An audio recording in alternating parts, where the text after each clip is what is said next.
ready to put aside the cares of the world, dive into some inconsequential paperwork from the 1980s and 1990s? Of course you are. Let's go and distract ourselves. We have got a treat for you today. We have got two notorious, infamous, what should I say, issues for you. 5 years apart, these two, and both of them absolute corkers. Each of them well worth a video in its own right, but we're going to do the two together. So here on the cover we have that classic heavy metal magazine cover, film cover I should say, film poster cover. Yeah, they did well to get that on the cover then, I guess. And inside on this title page, I don't know if you can see, you might be able to see. If I do, can I do a zoom in and we'll go down the list? So, on first glance, The Crazy File, Spellbound, Final Frontier, Secret Wish, Cast of Thousands, Cars That Ate Sanity. Oh, nothing to see here. But if we look closer at the little captions, Silly Behaviour in Mega City 1, Overview of Magic, Discover the Star Trek RPG, Obitzes, ow, I ate those Obitzes, Fleshing out NPCs in role games, Following up on leads. Ah yes, this is the issue that spells sod off Brian Ansell. And the reason for that is made clear in the editorial here. As I mentioned in passing last issue, White Dwarf is moving to Nottingham. Issue 78 will be brought from you from new offices in the heart of the historic city. For reasons of our own, I and the other staff in the magazine have decided not to accompany it on this move. So Brian Ansell's buyout of the company, taking over of Games Workshop, has occurred. Brian Ansell is now solely at the reins of Games Workshop, choosing its direction, focusing on the Citadel side of the business, moving away from the role-playing aspects that Steve and Ian have been working on down in London, and yes, very much becoming White Dwarf due to become an in-house magazine very, very shortly. So we shall see some changes from next issue, and this issue here feels like very much a final farewell from the current White Dwarf team. They've really pulled out the stops. There's an awful lot of content in here, so we won't spend too much time looking at the reviews and things. We haven't been. There's DC Heroes, another superhero game, Stealer of Souls scenario for Stormbringer, unsurprisingly, the Daleks, the Master, and the RPG supplements for the Doctor Who role-playing system, Sea Elves for ElfQuest, Alone Against the Dark for Call of Cthulhu, and the Yellow Clearance Black Box Blues. Yellow Clearance Black Box Blues. There you go. So really covering all of the bases for new products this time round.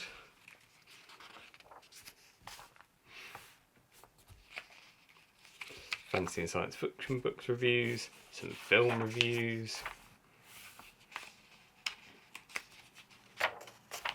And we get to The Crazy File. So this is a look at some crazes that could provide the focus for adventures in Judge Dredd, the role-playing game. I'm not a big enough reader of 2000 AD to know whether all of these things come from the pages of 2000 AD or whether they are made up to for this article, but there are some very cool things here. There's the Tasto burgers, and obviously there's some controversy over the Tasto burgers. Tasto burgers? Tasto burgers.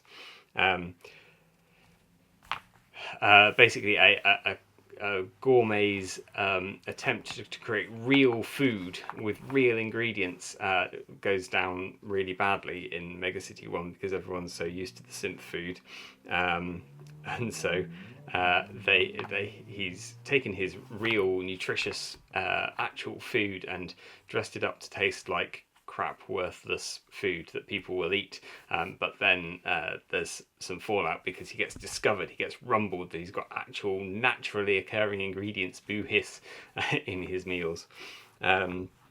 That leads on to the home synthing scandal, where people are making their own foodstuffs from anything that they can scavenge around the house, which, as it mostly involves biological matter, and there isn't very much of that in Megacity 1. This leads to all kinds of body snatching and, in worst cases, murder, amputation, all kinds of things for getting raw materials. So that's how the judges could get involved in that one. Botting, pretending to be a robot in order to get a job because the robots are taking all the jobs. And gaxers, gaxing. I can't remember which one this was. Oh yes, this is interesting. It's obviously taken from Gary Gygax, gaxing, because this is where citizens of Megacity 1 believe that they are actually characters in a role-playing game. So they're out, wizards going out to kill dragons and knights rescuing damsels and all kinds of things. So I suspect this one particularly is made up for this article. All fun, all good basis for an adventure, I feel. Here we are looking at the use of magic in superhero games rather than in fantasy games this time round.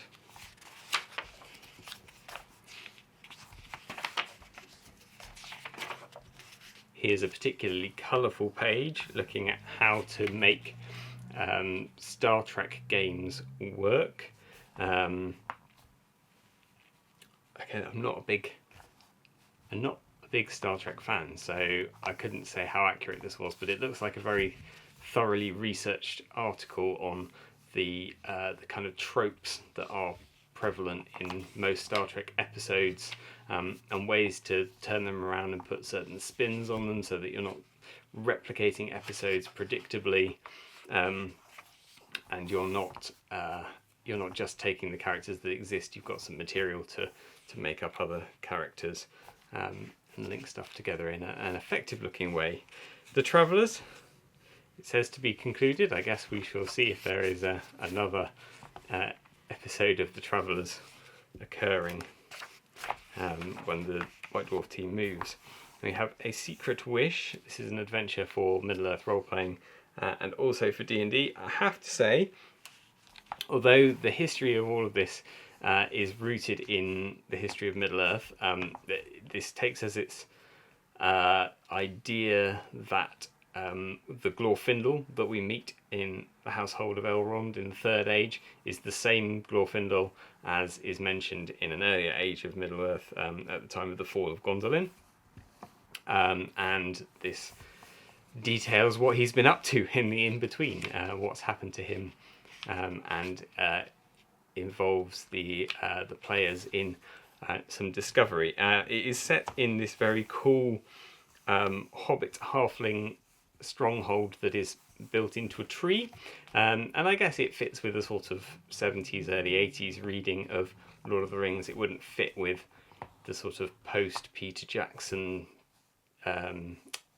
Howe and Lee take on Lord of the Rings, but that wasn't around at this time, so people were a bit freer with it. But it feels more to me like a D&D adventure than a MERP adventure. And it also is a little bit contrived, because although the Glorfindel aspect is the thing that kicks off the whole adventure, it's actually very much not what the players are concerned with. The players are concerned with trying to go into the marshes and find a particular herb. They then get embroiled in the adventure. So actually, that's not that contrived. It is contrived, but it's contrived in a way that sucks the players in a kind of natural way. So that makes sense. But yes, I feel like they could actually go and find the herb and come back and not discover anything about what's going on at all. Such is the way, I guess, with these kind of adventures that don't necessarily railroad you into experiencing all of the same thing. Thrud is removed from the comic strip by the All-American Legion of Incredibly Stupid Heroes, but takes his own it takes his place back at the end of the strip. Here we are looking at NPCs in D&D, and in fact any other role-playing games, why you would include an NPC and how to make your NPCs a bit more well-rounded than just monsters. We did monsters last time round, but just, I don't know, things to add flavour, how to get them intricately embroiled in your plots, and even to work them alongside your player characters, so that the GM has a bit of control within the party as well. And it does cover a bit about making monsters, not just two-dimensional either, but I feel like we did most of that in a previous episode. The Cars That Ate Sanity. Yes, this is 1920s car chases in Call of Cthulhu. Excellent news.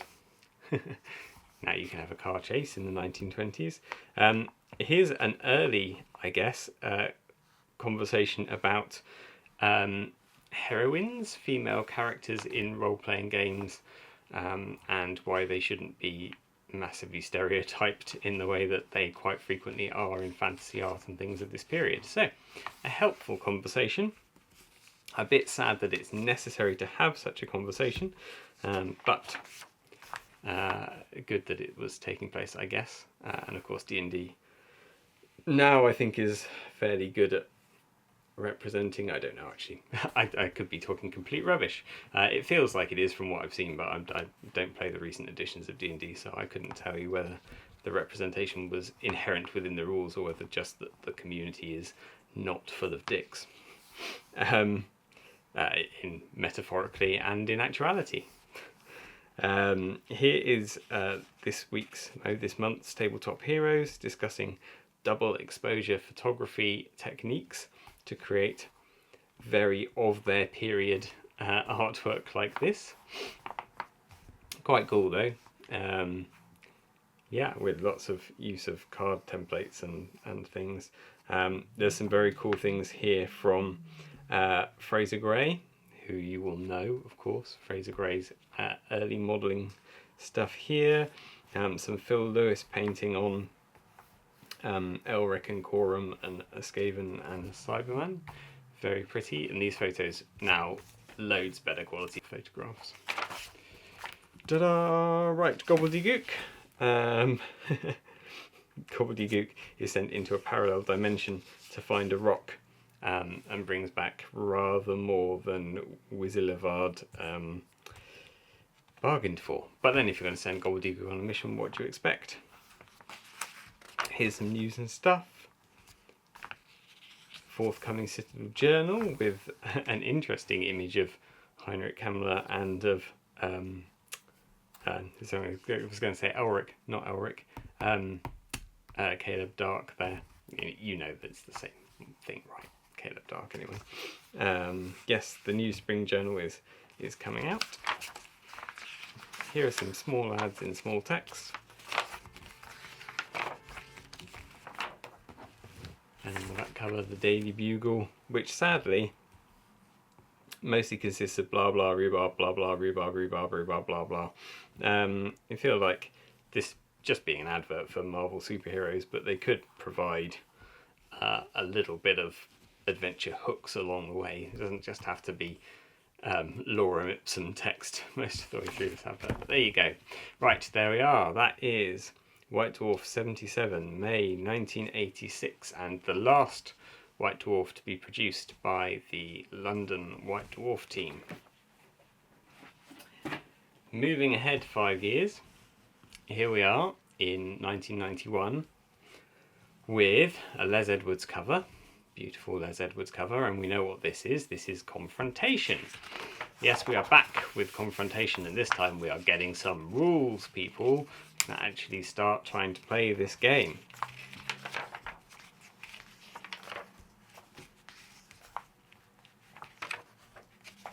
Here's a look at Golden Demon 91. What's on, what to expect.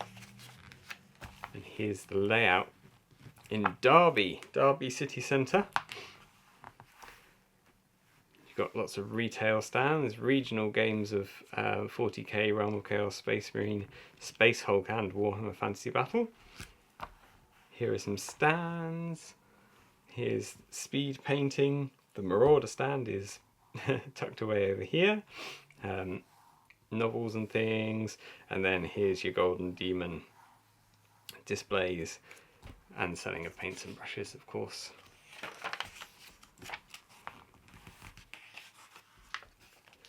And here we are with some heavy metal, looking at Bretonnians in very colourful attire. I'm not the biggest fan of the painting on some of these. It's quite flat. It works okay with the sort of quartered and halved surcoats and things, but then this feudal levy, which is basically block colours and a bit of black lining, it looks a bit flat, a bit overly cartoon to my liking, but that's personal preference, I guess. It contrasts very dramatically with the iconic article which is to follow, which is Andy Chambers' Skaven, which do not look cartoony in the slightest. This article, I'm sure, set many people off on the road of collecting not just Skaven, but any army, hoping to make it look this good on the tabletop.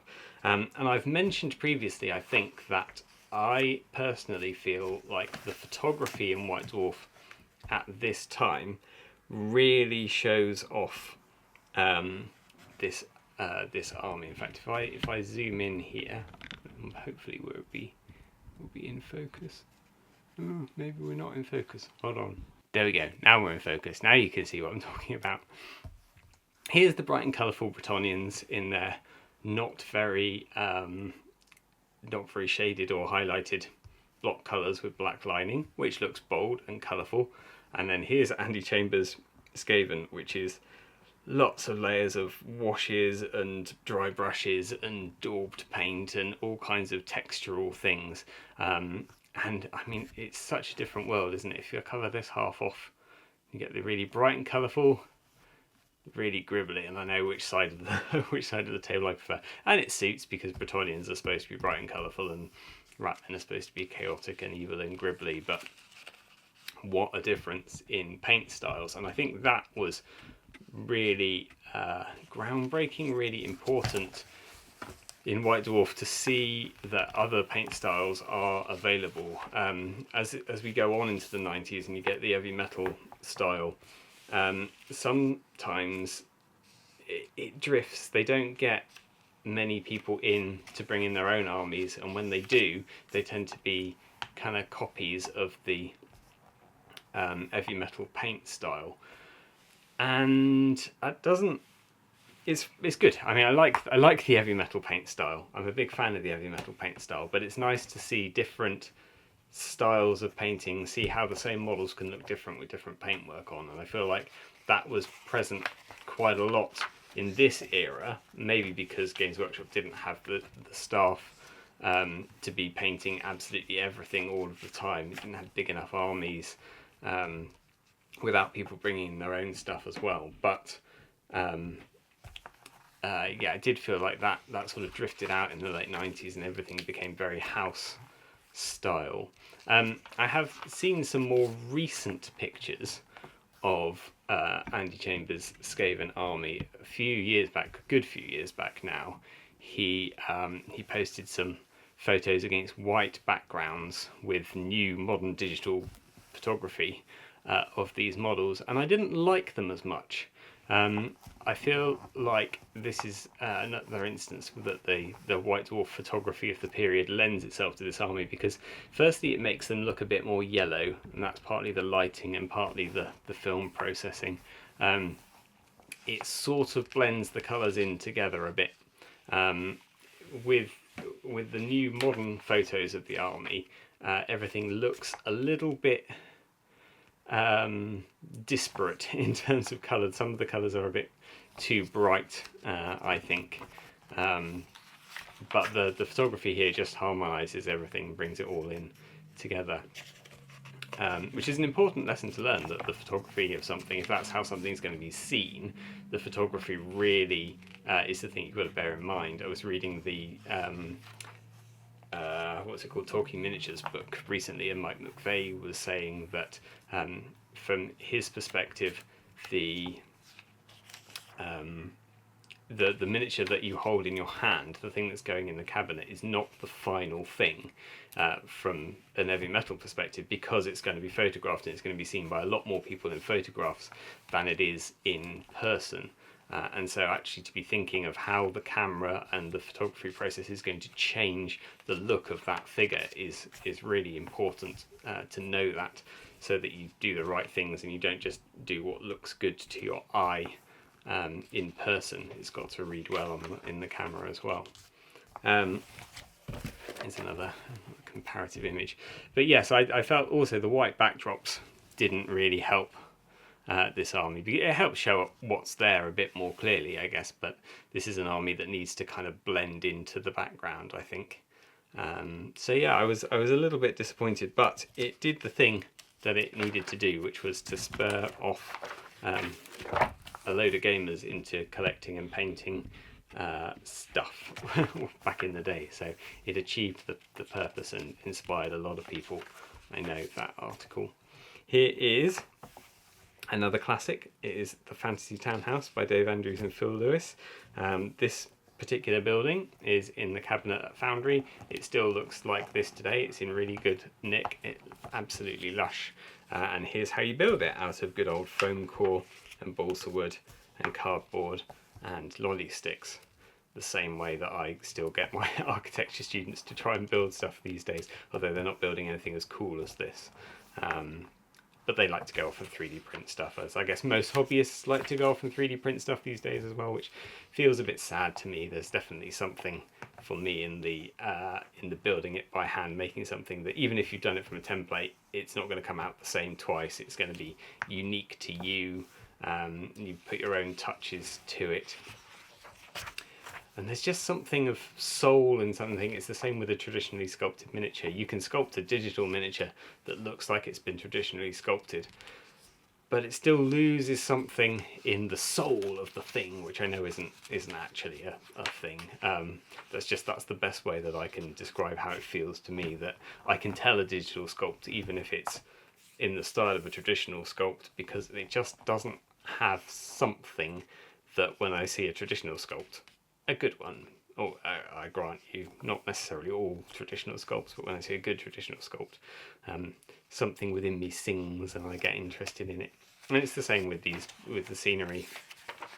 All of the tabletop world stuff is incredible, and that's all hand built and then resin cast. And although it's a resin cast, you can tell that some handiwork has gone into it. I see some resin printed buildings on the tabletop and I just walk past most of the time because it doesn't really interest me. But anyway, yeah, make it yourself. I'm sure if you're watching this video, I'm sure you're of a similar mind or not. You feel free to say if you're not. Anyway, here is a big linked Space Hulk campaign. I think we played this one a few years back at Boyle, and I've certainly played this one on my dining table a few times, not having enough sets obviously to lay out the whole thing, but I've got a few sets. I can get maybe halfway down here, but I think we played it all the way through, or someone did at Boyle a few years ago, with people playing different games in different parts of it, and it's a very cool linked scenario. Every stage of it is quite different, and they all impact on each other, so it's very hard if you're playing one player all the way through. It's very hard to work your way through to the final mission. It's proper challenge for the Marines. Here we have an excerpt and a look at some characters from Storm Warriors, which was a book I had as a kid, and I didn't think it was too bad. I haven't read it since. It's probably not as good as I remember it being, because most Citadel Warhammer fiction is not as good when you reread it. If you've been watching this for a little while, you know how I feel about Drachenfels and a lot of the other books. But Storm Warriors I read quite a few times as a kid, so I'm kind of familiar with these characters, some of them anyway. And this is their stats for Warhammer Fantasy Roleplay, should you wish to embed that story into your games, along with this very cool map of Albion, one of the many different Albions that have appeared in Warhammer history throughout the years. And here we get to Confrontation. And this time in Confrontation, we are talking about combat rules. We're talking about moving around the battlefield, group coherency. We're talking about how the actual game works. Here's the sequence of the game: procedure, turns, hand-to-hand combat.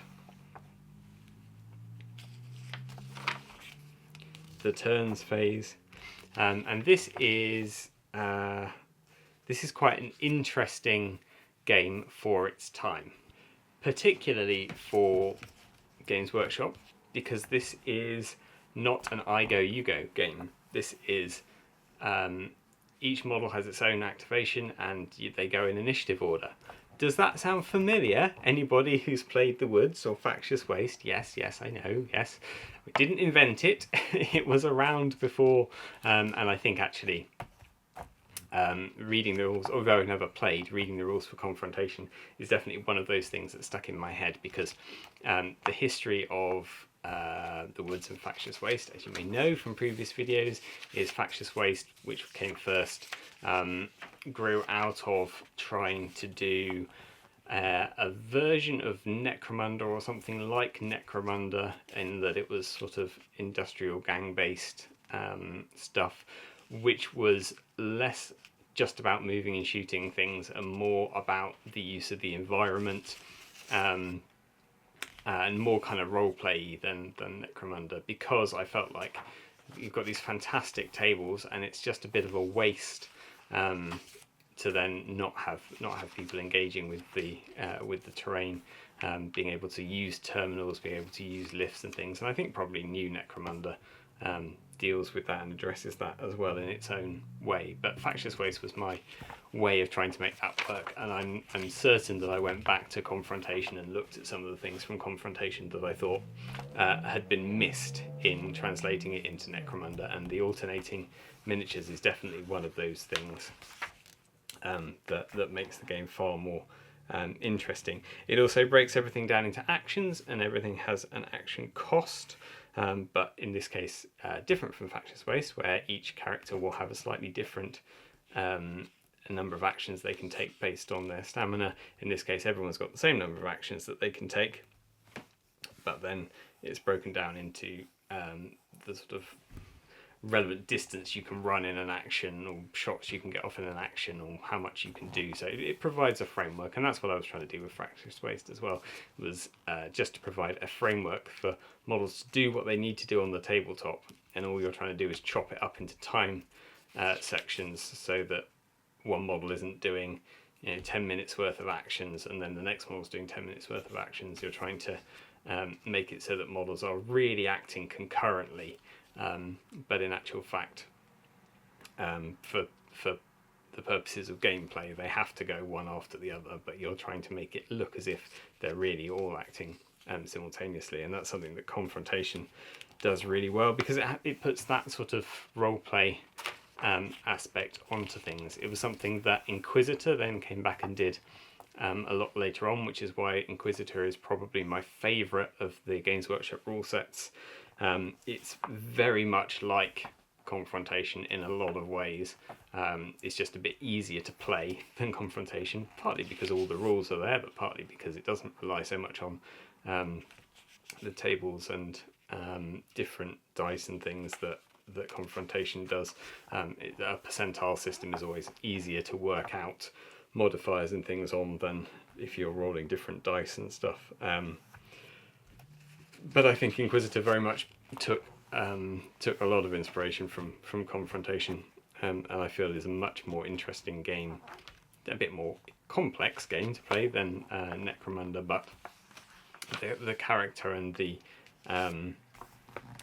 sort of roleplay options and possibilities are much greater than ended up being in the very simplified Necromunda rules. And I love Necromunda, don't get me wrong, I love Necromunda, the original one, for its speed of play. I just feel like there could have been slightly more in there than there ended up being.